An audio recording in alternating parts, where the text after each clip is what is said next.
Hello, नमस्कार दोस्तों। मैं हूं आपका अपना जाना पहचाना डॉक्टर अशोक कुमार, सेवानिवृत्त वैज्ञानिक, हरियाणा कृषि विश्वविद्यालय हिसार या लुवास। जी हाँ, संस्थापक एवं संचालक, भारतवर्ष की नंबर 1 मशरूम स्पॉन प्रयोगशाला, Sanovi mushroom lab and training centre, 1064 Gandhi Ashram, Narela, Delhi 110040। मेरा फ़ोन नंबर है 98 120 19 128। जी हाँ, 98 120 19 128। तो दोस्तों, जैसा कि आप जानते हैं, हमने पीछे से कई महीने हो लिए एक श्रृंखला शुरू कर रखी है मशरूम उत्पादन के विभिन्न पहलुओं के ऊपर। तो आज का जो हमारा विशेष टॉपिक है, और ये आगे 15-20 वीडियो इसी के ऊपर आएंगे। तो मैं आपसे अनुरोध करूंगा कि अगर आपको मशरूम की बीमारियों के बारे में जानना है तो आप इसे बिल्कुल अच्छी तरह तसल्ली से देखें और कृपया इसे स्किप करके ना आगे करें, क्योंकि पीछे अभी मेरे एक मित्र ने मुझे बताया, यहाँ आपके मशरूम उत्पादक थे, वो आए थे अपना स्पॉन लेने। तो उन्होंने मेरे को ये देखना बता दिया। मुझे तो ये भी नहीं पता कि ये वीडियो कैसे बनते हैं। मुझे आपके जरिए वीडियो जो बनाता हूँ, इनके लिए मुझे कभी किसी के ठोडी का हाथ लगाना पड़ता है, कभी किसी के, जब जाकर आपका वीडियो बनता है। और अगर आप उसे स्किप कर करके देखेंगे तो जो मेरा प्रयोजन है, जो मैं समझता हूँ कि आप अच्छी तरह उसको देखो, तो आप उसको अच्छी तरह से देखो, जब भी आपको फायदा होगा, अन्यथा नहीं। तो दोस्तों, आज का जो हमारा वो है बीमारियों के ऊपर। तो मशरूम की बीमारियां एवं उनके कारक। तो दोस्तों, सबसे पहले तो ये है कि मशरूम की बीमारियां, आप पहले ये समझो कि बीमारी कहते किसे हैं। तो देखिए, कोई भी जीवित प्राणी है जिसमें जीव है, चाहे वो आदमी है, चाहे वो पेड़ पौधा है, चाहे वो जानवर है, चाहे पशु पक्षी हैं, चाहे आपकी मशरूम है या आपकी कोई भी फसल है, हर एक में जिसमें जीव है उसमें बीमारियां जरूर हैं। कभी किसी में कहीं आएंगी, कभी किसी में कहीं आएंगी। लेकिन और एक और आपको मैं बता दूं, बीमारियों के संदर्भ में ये आप मान के चलो कि बीमारियों का बचाव जो है ना, वो इलाज से ज्यादा बेहतर है। अगर आप ये सोचोगे कि जब बीमारी आ लेगी उसके बाद हम इलाज करेंगे, तो वो आपको हानिकारक हो जाएगी और आप उसमें ज्यादा नुकसान उठा सकते हो। हम आदमियों में भी क्या कहते हैं कि भाई ये चीज खानी चाहिए, ये नहीं खानी चाहिए, ये इस टाइम खानी चाहिए, ये इस टाइम खानी चाहिए, समझे, इसके साथ ये नहीं खाना चाहिए। और इस तरह की पाबंदियां हैं नहीं हमारे खाने पे, रहने पे, उठने पे, बैठने पे, एक्सरसाइज करने वगैरह पे। तो वो इसीलिए है ताकि आप बीमारियों से बचें। ठीक यही फार्मूला, यही सिद्धांत, यही सारी बातें आपके पशु पक्षियों में भी लागू होती हैं, आपकी फसलों में भी लागू होती हैं, और आपके मशरूम उत्पादन क्षेत्र में भी, आपके मशरूम के ऊपर भी लागू होती हैं। तो दोस्तों, सबसे पहले आप जानिए कि बीमारी किसे कहते हैं। देखिए दोस्तों, आपका जो रोज का जीवनचर्या है, दिनचर्या है, और आपकी जो शारीरिक प्रतिक्रिया है, अगर उस क्रिया प्रतिक्रिया में कुछ ऐसा काम हो रहा है कि जो साधारण या सामान्य प्रक्रिया से विपरीत हो रहा है या उससे टेढ़ा हो रहा है, तो वो समझो कि वो जो है ना, वो बीमारी के लक्षण है, वो बीमारी है। ठीक इसी तरह से, जिस तरह से मान लो आप एक साधारण जीवन जीने लग रहे हो, जीवन जीने के बाद आपको पता लगा कि एक दिन आपका जो है ना शरीर टूटने लगा, आपको बुखार हो गया, इसका मतलब वो बुखार बीमारी है, वो बीमारी के लक्षण है। तो इसी तरह से इसमें मशरूम में भी अगर कुछ गड़बड़ होगी तो उसकी जो है क्रियाएं प्रतिक्रिया बदल जाएंगी, वो निकलना बंद कर देगी, या वो अपनी शेप बदल लेगी, या उसकी ईल्ड कम हो जाएगी, या उसका रंग रूप बदल जाएगा। तो इस तरह का जो लक्षण है वो बीमारी को दर्शाते हैं। अब आपने बीमारी तो देख ली कि भाई ये हमारी मशरूम में बीमारी आ गई, सपोज करो नहीं आ रही, या आपकी लाल पड़ रही है, या आपकी लंबी डंडी हो रही है, या आपके मशरूम के ऊपर किसी किस्म की वो हो रहे हैं, अलग लक्षण दिखाई दे रहे हैं। तो अब इन बीमारियों का दूसरी नंबर पर आता है कि वो बीमारियों के क्या कारण है, कारक क्या है, किस वजह से बीमारी होती है। तो दोस्तों मैं आपको पूरा मेडिकल डॉक्टर तो नहीं बनाने जा रहा, लेकिन मैं आपको चाहूँगा कि आपको मोटी मोटी और जो बातें आपको पता होनी चाहिए, हर साधारण से साधारण किसान को भी जिनका ज्ञान होना चाहिए, वो आपको मैं देने की कोशिश करूँगा। और इस सब्जेक्ट के ऊपर, इस विषय के ऊपर मैं आगे आने वाले टाइम में आपको कई वीडियो और भी बना के दूंगा, तो आप इन्हें लगातार अच्छी तरह देखते रहो। तो दोस्तों सबसे जो कारण है ये आप देख रहे हो, जीवाणु, फफूंद, वायरस, वातावरण के प्रभाव, विभिन्न प्रकार के कीट और विभिन्न जानवरों का जहर एवं अन्य हानियां, तो ये सब है।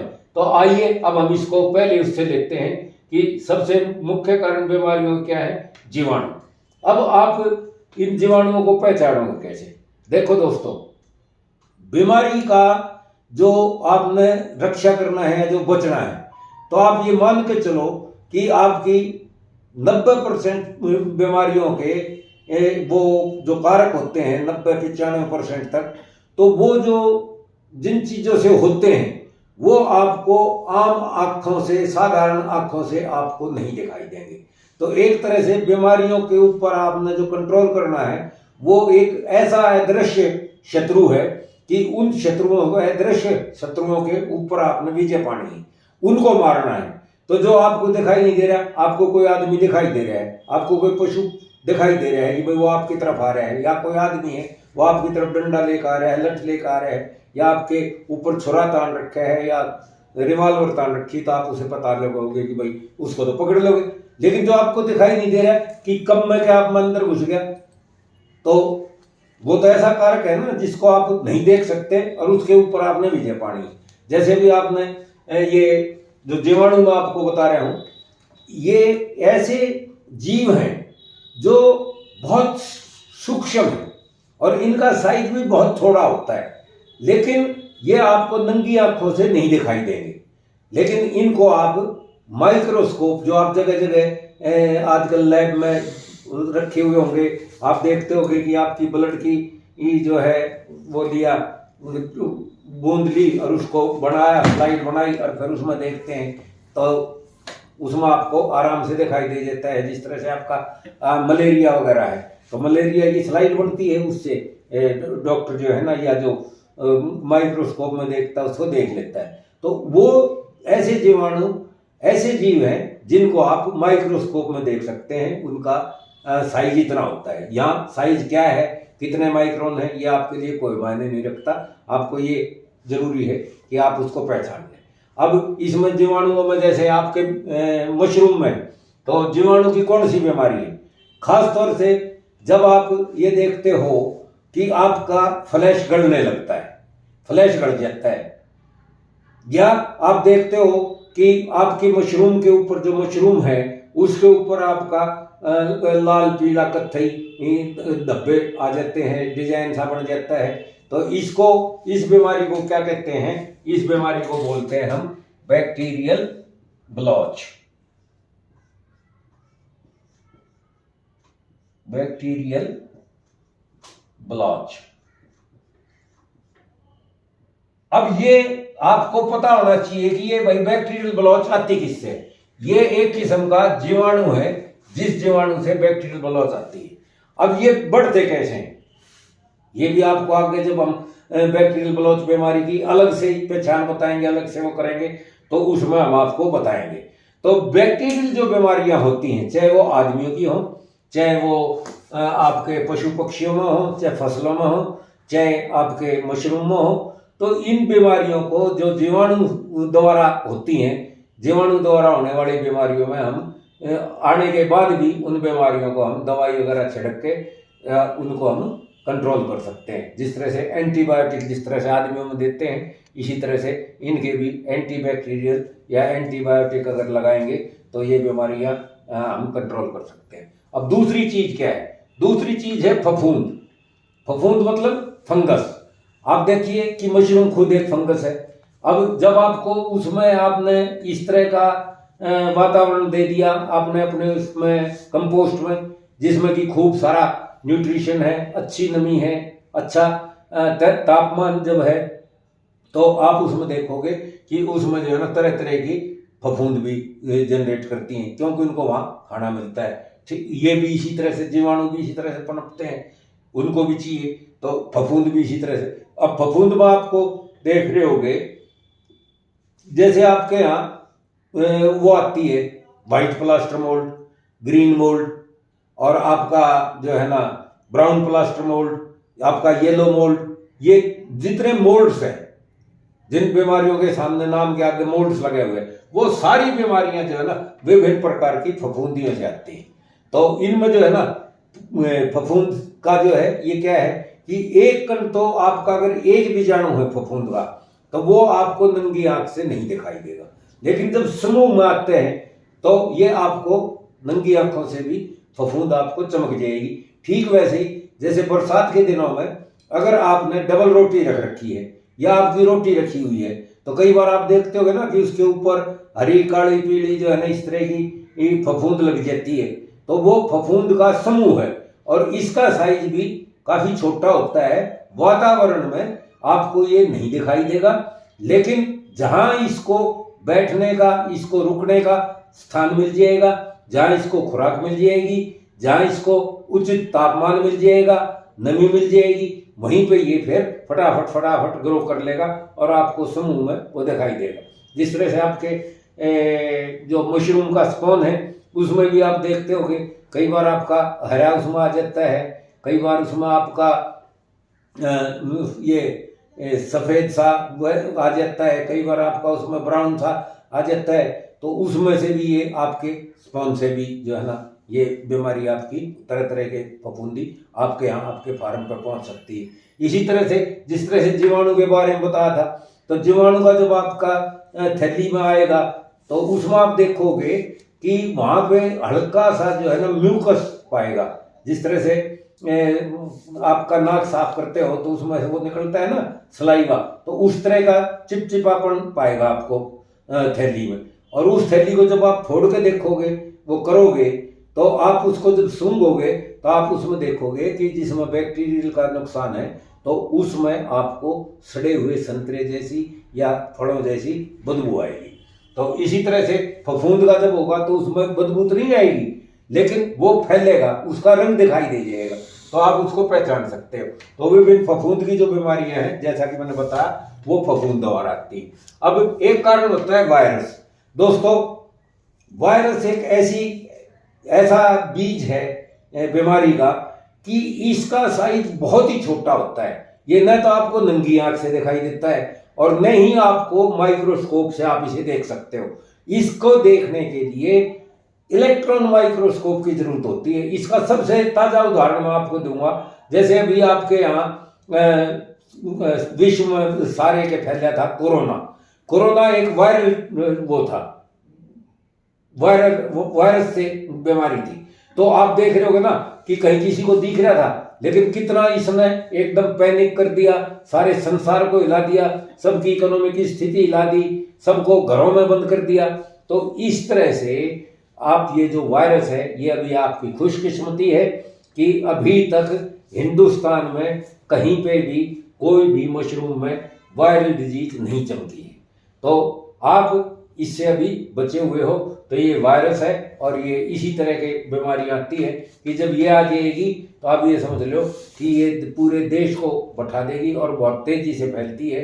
ये वायरल डिजीज एक बार आपका इंग्लैंड में मशरूम आई थी और वहाँ पे जब ये बीमारी आई तो जो आप आजकल मशरूम लगा रहे हो ना, बटन मशरूम, एगेरिकस बाइस्पोरस बोलते हैं इसे, तो वहाँ एगेरिकस बाइस्पोरस बटन मशरूम की खेती बिल्कुल बंद हो रही है। और अब उन्होंने फिर जेनेटिक इसमें परिवर्तन करके उन्होंने एगेरिकस बाइपोरस की जगह एगेरिकस बाइटॉर्कस नाम की स्ट्रेन चालू की है। और एगेरिकस बाइटॉर्कस स्ट्रेन जो है, जो इसकी वैरायटी समझ लो या किस्म समझ लो, वो आपके यहाँ झोपड़ियों में या नेचुरल क्लाइमेट में नहीं होगी। इसके लिए बहुत वैसा क्लाइमेट चाहिए कि इस दिन से इस दिन तक ये तापमान, ये नमी और ये जो है ना इसमें कार्बन डाइऑक्साइड, फिर इस स्टेज पे इसमें ये तीनों चीजें इतने उस पे लेवल पे, अगर उसमें जरा सा भी ऊपर नीचे हो जाता है तो ये क्रॉप फेल हो जाती है। तो ये एडवांस कंट्रीज में जैसे इंग्लैंड में आजकल हो रही है, तो वहाँ पे एगेरिकस बाइटोरकस का ही खेती करते हैं बजाय इसके एगेरिकस बाइस्पोरस के। तो इसी तरह से कुछ और बीमारियां हैं। तो ये अभी वायरस आपके यहाँ नहीं है, आप खुशकिस्मत हो और भगवान करे आपके यहाँ, आपके देश में ये बीमारी ना आए। अब ये आगे आ गया आपका वातावरण के प्रभाव। दोस्तों, कोई जीवाणु से होगी, कोई फफूंद से होगी, कोई वायरस से होगी। अगर मान लो ये नहीं होते, कुछ प्रतिक्रियाएं जो है ना, या कुछ बीमारियां आप कह लो कि वो ऐसे होते हैं जो आपने ठीक ढंग से उनको वातावरण जितना चाहिए, जिस तरह से मशरूम जो है मोटे तौर पे किन चीजों से गवर्न होती है वातावरण के हिसाब से, उसको साफ स्वच्छ हवा चाहिए, एक निश्चित मात्रा में हवा चाहिए, कार्बन डाइऑक्साइड की एक निश्चित मात्रा होनी चाहिए, उसमें नमी एक निश्चित मात्रा में होनी चाहिए, उसमें तापमान एक निश्चित मात्रा का होना चाहिए। अगर कोई भी चीज उसमें से ऊपर नीचे होती है तो उसका दुष्परिणाम जो है वातावरण के प्रभाव के नाम से आपके उसमें पड़ेगा। ठीक, मैंने आपको पीछे एक वीडियो बनाया था जिसमें मैंने आपको दिया था कि भाई आप जमीन का चुनाव कैसे करें। अगर मान लो आपने कहीं भट्ठे के आसपास अपने मशरूम फार्म के लिए चुनाव कर लिया, तो आप ये मान के चलो कि भट्ठा जब उसका धुआं छोड़ेगा ईंट पकाने का, तो उससे भी जो है ना काफी आपका नुकसान होगा और वो शेप साइज जो है वो ठीक नहीं होगी। या आपने कोई ऐसा वो फैक्ट्री के पास लगा दी जिस फैक्ट्री में से दुर्गंध निकलती हो, तीखी में दुर्गंध आती हो, पंजेंट स्मेल आती हो, तो वो भी आपके जो है मशरूम फार्म में जाएगा, चाहे वो झोपड़ियों में हो या आपका एसी में हो। एसी होगा वो भी बाहर से ही जो है ना हवा लेके अंदर ठंडी करेगा, फेंकेगा, उसमें जाएगा। तो ये वातावरण के प्रभाव के कारण होगी। इसमें आमतौर पे जो शेप एंड साइज है वो उसमें बदल जाता है। लेकिन इसमें ये इसका ध्यान रखना कि जिस तरह से ये फफूंद का है, एक वेट बबल या ड्राई बबल बीमारी आती है, तो उसमें भी जो है ना शेप एंड साइज बदल जाती है। तो इससे उसको कंफ्यूज नहीं करना है, आपको वो ध्यान रखना है। तो ये वातावरण के प्रभाव के कारण भी। फिर कई प्रकार के ये कीट पतंगे लग जाते हैं, जैसे मच्छर हो गए या माइट्स होगी, छोटे छोटे जीव आप चींटी के माफिक देख रहे हो या गिरदार देख रहे हो, तो उनका प्रभाव भी माइट्स और फ्लोरिड मक्खी आदि से भी आपका काफी नुकसान होता है, वो उसको टच करती है। जैसे मोटा सा उदाहरण दूं, अगर मान लो आपके ऊपर ही आप कहीं बैठे हो और वहां पे मक्खियां ज्यादा हैं, तो आपको मक्खी बार बार ऐसे उड़ाओगे तो आप भी इरिटेट होगे ना। तो जब इरिटेट होगे तो आप भी आपके पर उसमें भी स्वभाव में भी परिवर्तन आएगा। इसी तरह से मशरूम में भी परिवर्तन आएगा। फिर दूसरा जो है विभिन्न जानवरों का जहर एवं अन्य हानियां। तो इसमें कैसे है, जैसे मान लो आप को कोई ये ततैया जिसे बोलते हैं, भिरट जिसे बोलते हैं, जो डंक मारती है और वो आपको जो है ना उसमें छोड़ देगी। या मधुमक्खी है, मधुमक्खी ना अगर आपको काट लिया तो वो अपना जहर छोड़ देती है। या बिच्छू ने काट लिया तो बिच्छू अपना जहर छोड़ देता है। इसी तरह से चूहे ने अगर काट लिया, बंदर ने काट लिया, कुत्ते ने काट लिया, तो उनसे वो नहीं होता, लेकिन उनके अंदर जो जहर होता है उस जहर से भी जो है ना नुकसान होता है। इसी तरह से आपके मशरूम में भी अगर मान लो वहां पे चूहों का प्रकोप ज्यादा होगा है, या आपके और इसी तरह का जो है स्नेक वगैरह होगा, तो उससे भी आपकी लेबर को खतरा है और आपकी मशरूम को भी खतरा रहेगा। चूहा जो है ना आपके बेड को खोद देगा, आपके मशरूम को कुतर देगा। जब मशरूम को कुतर देगा तो वो मशरूम जो है ना आपको अच्छा रेट नहीं देगी। तो ये कुछ मैंने मोटे मोटे कारण दोस्तों मैंने आपको बताए कि बीमारियों के कौन कौन से ऐसे कारण हैं जिनके कारण बीमारी होती है। अब आगे हम आपको बताएंगे, इस वीडियो को हम यहीं पर विराम देना चाहेंगे क्योंकि उधर से टाइम का मेरे को संकेत आ गए हैं कि भाई इससे ज़्यादा करेंगे तो ये वीडियो फिर आपका काफ़ी देर लोडिंग में ले लेता है और लंबे वीडियो को आप लोग सुनना और समझना भी पसंद नहीं करते। तो दोस्तों मैं आपको फिर से एक बार कहूँगा कि आप इनके लिए हमारी पूरी सेवाएं लो। और मेरा नंबर है 98-120-19-128 और मेरा एक केंद्र जो है वहाँ आपका बरेली में है, जौहरपुर में, वहाँ पे भी आप संपर्क कर सकते हैं। डिस्क्रिप्शन में आप देख सकते हैं। एक सेंटर हमारा जो है खागा में है, फतेहपुर खागा उत्तर प्रदेश में, तो वहाँ भी हमने आदमी बैठा रखे हैं, उनसे भी आप वो करवा सकते हैं। तो ये सारी चीज़ें जो है हमने अब इस वीडियो को यहीं विराम देते हैं। Okay, tata, bye bye, skip नमस्कार। देखिए।